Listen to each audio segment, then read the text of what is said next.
Welcome to The Art of War, classic audio series on China Tales. In this series, we explore the timeless wisdom of Sun Tzu through the original text of The Art of War, followed by an insightful interpretation of its principles.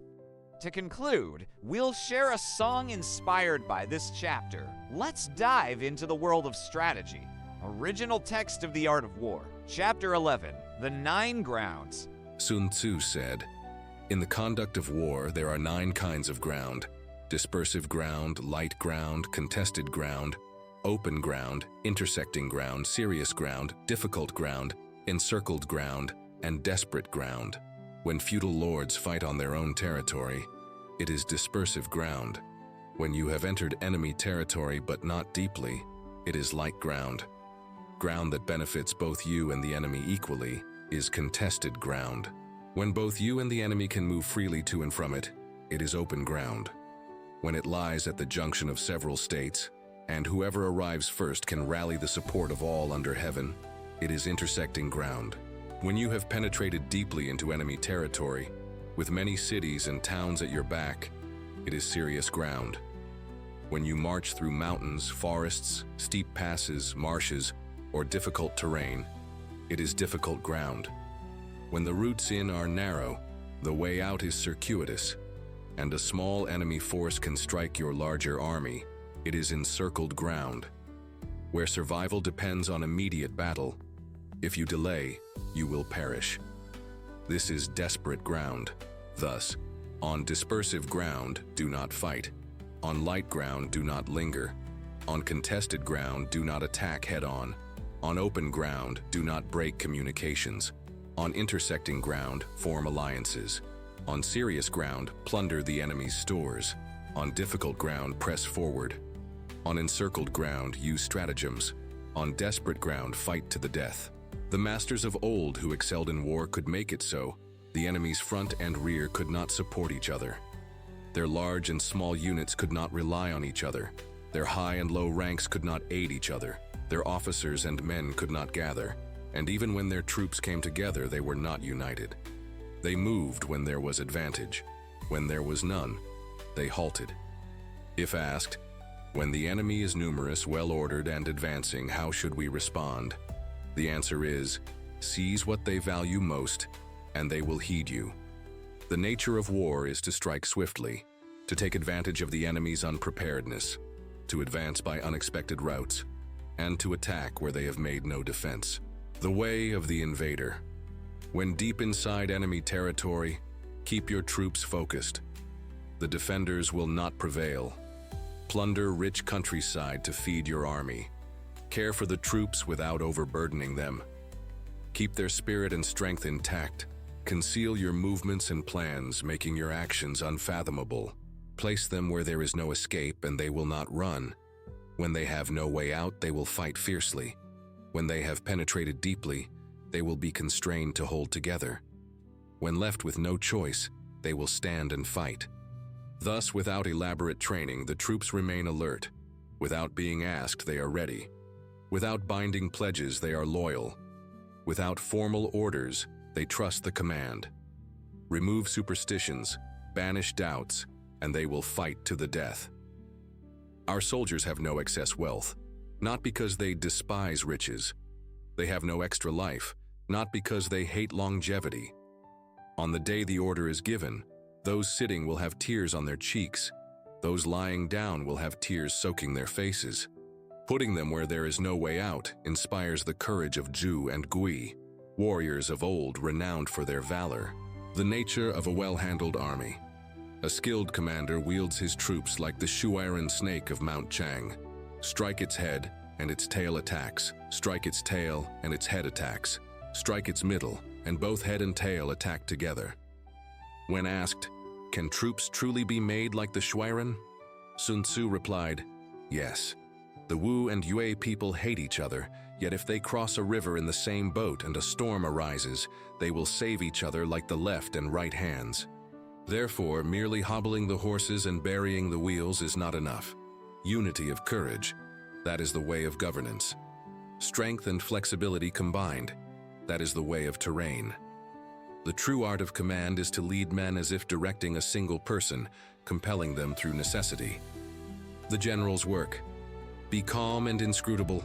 Be just and orderly. Blind the soldiers' eyes and dull their ears so they do not know your plans. Change your operations and alter your plans so the enemy cannot guess. Shift camps and take winding routes so they cannot predict your movements. Promise them like leading them up a height and then removing the ladder.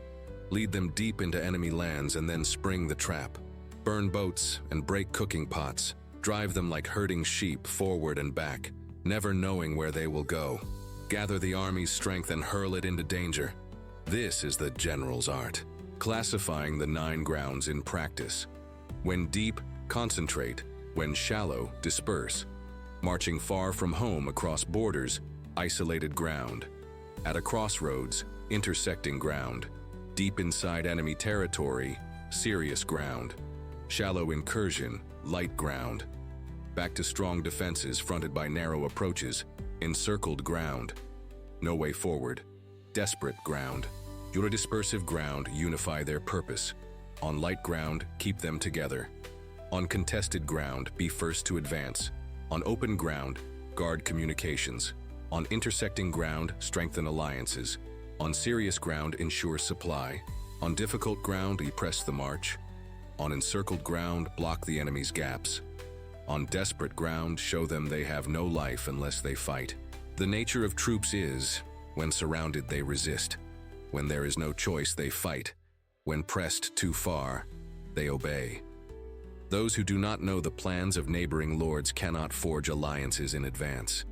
Those unfamiliar with mountains, forests, steep passes, marshes, and swamps cannot conduct an army.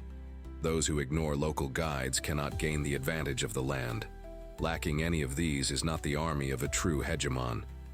The army of a true hegemon, when striking a great state, prevents its forces from uniting.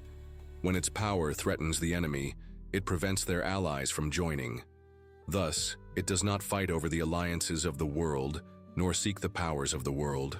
It trusts in its own strength, imposes its will on the enemy, captures their cities, and topples their states. It grants rewards without fixed rules, gives orders without fixed laws, and drives the whole army as if commanding one man. Tempt them with advantage.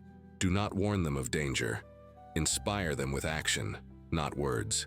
Cast them into ground where they must die to live. Trap them where escape means death. Only then will the army be capable of victory or defeat. Thus, the business of war lies in discerning the enemy's intent, concentrating against him in one direction, and striking down his generals even from 1,000 li away.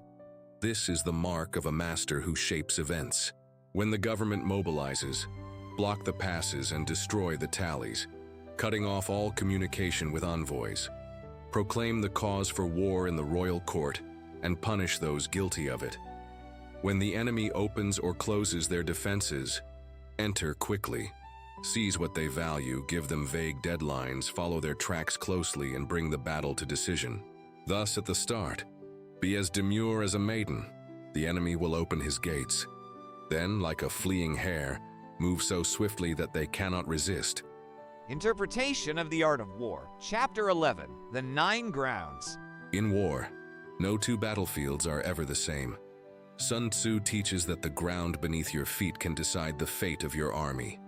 He names 9 kinds of ground, and each demands a different way of fighting. When you fight on your own soil, dispersive ground, men think of home and discipline scatters. Here, avoid battle. When you step into enemy territory but not far, light ground, morale is fragile. Keep moving, don't linger. Where land offers equal advantage to both sides, contested ground, move quickly to take it, but avoid costly frontal attacks. Where both armies can move freely, open ground. Never let your lines break. Keep your army connected. Where borders meet and alliances can shift, intersecting ground, win friends, secure support. When you march deep into enemy land, serious ground, take their resources to feed your men. When the land itself is an obstacle, difficult ground, pass through swiftly before it traps you. Where the way in is narrow, the way out long, and the enemy could block you, Encircled ground. Plan your escape with cunning, and where there is no way back. Desperate ground. Fight for your life, for only victory means survival. Sun Tzu lays down the principles. On dispersive ground, unite the will of your soldiers. On light ground, hold the army together. On contested ground, be first to move. On open ground, guard your connections. On intersecting ground, strengthen alliances. On serious ground, keep your supply lines secure. On difficult ground, move quickly. On encircled ground, close the enemy's exits. On desperate ground, show them that only through battle can they live. A wise commander bends with the land, changing tactics as the ground changes. He hides his intentions, confuses the enemy, and strikes where least expected. He understands his soldiers' hearts, that in a desperate place when there is no escape, men will fight with the strength of 10. He turns fear into resolve, and resolve into victory. War, Sun Tzu reminds us, is not only about swords and spears. It is about speed, surprise, and the mind. See the weakness, move without hesitation, and strike before the enemy can prepare. The 9 grounds teach us this. Victory belongs to those who adapt, to the shape of the land, to the mood of the troops, and to the shifting moves of the enemy. It was true in Sun Tzu's time. It remains true today. Thank you for listening to the Art of War classic audio series on China Tales. If you enjoyed this episode, please subscribe and help us share these timeless strategies. Your subscription supports us in keeping these ancient teachings alive. Finally, we've created a song inspired by this chapter. Please enjoy.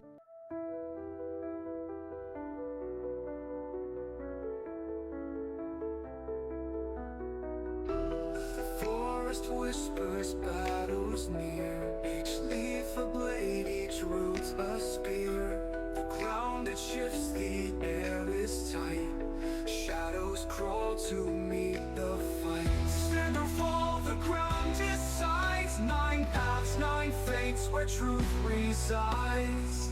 Every step a clash of wills. Every breath the silence kills. The river bends but never breaks. It learns the shape that power takes. Mountains rise but crumble slow. Victory waits where few will go. Lord is motion, stillness too. A warrior knows which one to choose. Stand or fall, the ground decides. 9 paths, 9 fates, where truth resides. Every step a clash of wills. Every breath the silence kills. The fire burns yet clears the way. The warrior knows which one to choose. Stand or fall, the ground decides. 9 paths, 9 fates, where truth resides. Every step a clash of wills. Every breath the silence kills.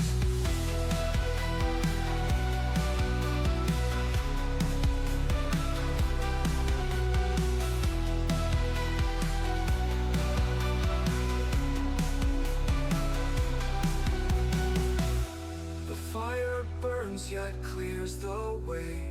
The sky will mourn but not betray. Through storm and ash the mind must see. What binds the foe will set you free. The fire burns yet clears the